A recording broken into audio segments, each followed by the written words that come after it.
Hi guys, welcome to my channel. So finally we have a bigger sized non-pro iPad. This is the M2 iPad Air in the brand new 13-inch screen size, costing £799 here in the UK, and the 13-inch size is a first for the iPad Air lineup. I here have it in the blue shade. I'll unbox it, show you the storage out of the box along with new features, Geekbench score comparison. I will show you if all accessories will work on this new model and more. So let's get started. Unboxing first.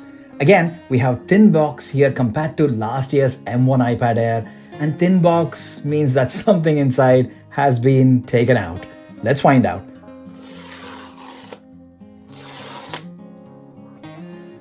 Wow, almost forgot how big the iPad is.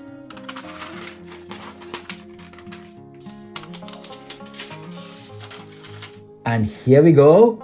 That really muted blue shade.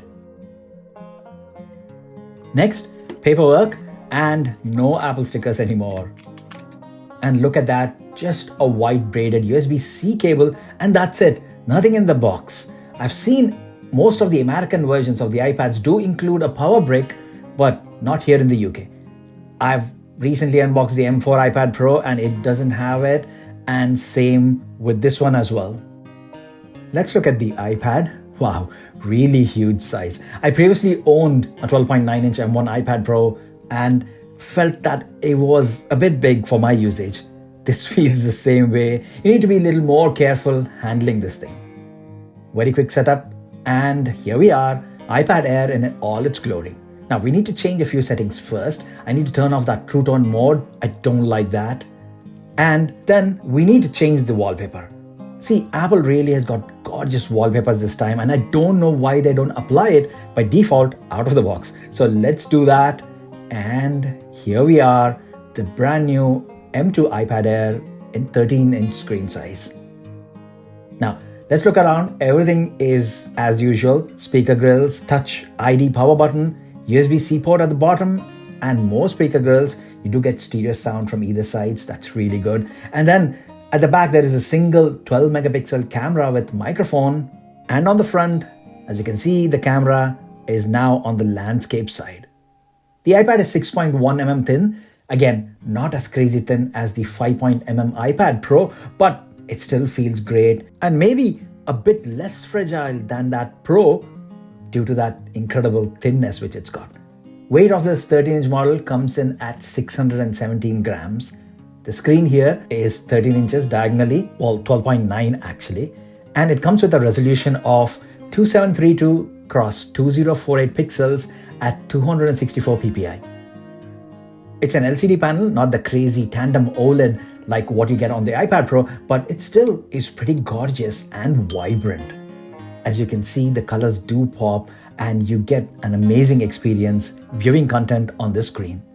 Refresh rate is still 60 Hz on this one, but as you can see, it's nice and smooth.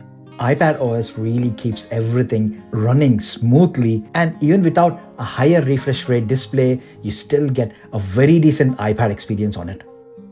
Now, I usually do this on my channel, show you the color of the iPad, comparing it to things which I can find lying around in my home which have similar shades, but I don't think my camera can pick the shade of the iPad properly this time. The blue is really muted, but for my eyes, if you look at it directly, I can see this blue nicely.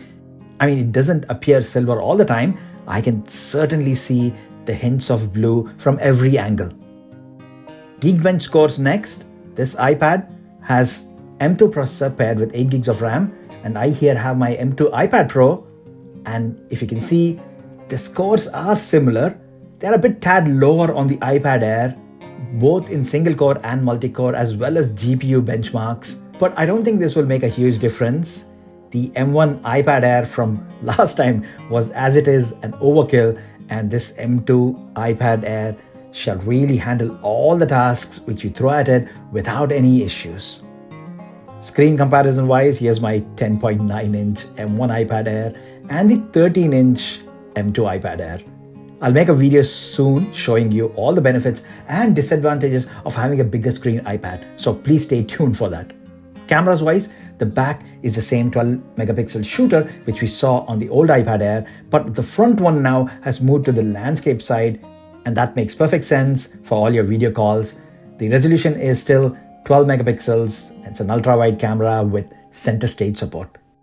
Now, accessories wise, the OLED iPad Pro had a complete redesign, so none of the old accessories worked on it. I made videos about it. I will link it all down below if you didn't check it out already. With this one, it's a bit strange. One thing we know for sure is that the Apple Pencil Gen 2 doesn't work. Here I have the Apple Pencil Gen 2, and as you can see, it works perfectly fine on my M1 iPad Air, but on this new one, it doesn't. I can get close to it, it doesn't attach, and it doesn't even sync. You need to get the new Apple Pencil Pro or use the cheaper USB-C Apple Pencil on this iPad. Alternatively, I here have the ESR Digital Pencil Pro costing only about $27. Now, it does stick to the side but not very firmly. However, it works perfectly fine. It supports tilt sensitivity and palm projection as well. It's perfect if you're a student and wish to take notes. That $27 will give you a lot with this one. Also with the Magic Keyboard, it's a bit weird again because Apple redesigned the Magic Keyboard for the new OLED iPad Pro, but for the iPad Air, the old one works. Or again, ESR has got you covered with their Rebound keyboard case costing only about £115 at the time of reviewing, which is incredible value. Coming to cases, I here have an older M1 iPad Pro case by ESR, and as you can see, it works perfectly fine. No issues whatsoever. Even the magnets stick perfectly fine. So cases designed for the older, bigger sized iPad Pros, especially from 2020 onwards, will work for this new iPad Air as well. But do check the compatibility before buying, guys. I will link down all the ESR cases and accessories below along with any offer codes as well. Now, let's quickly test the speakers, as bigger size means there's more room for them. Still 2 speakers, even though there are 4 speaker grills. But this time Apple says it's 2 times the bass compared to last one. Let me pick a royalty-free track from YouTube, and here we go.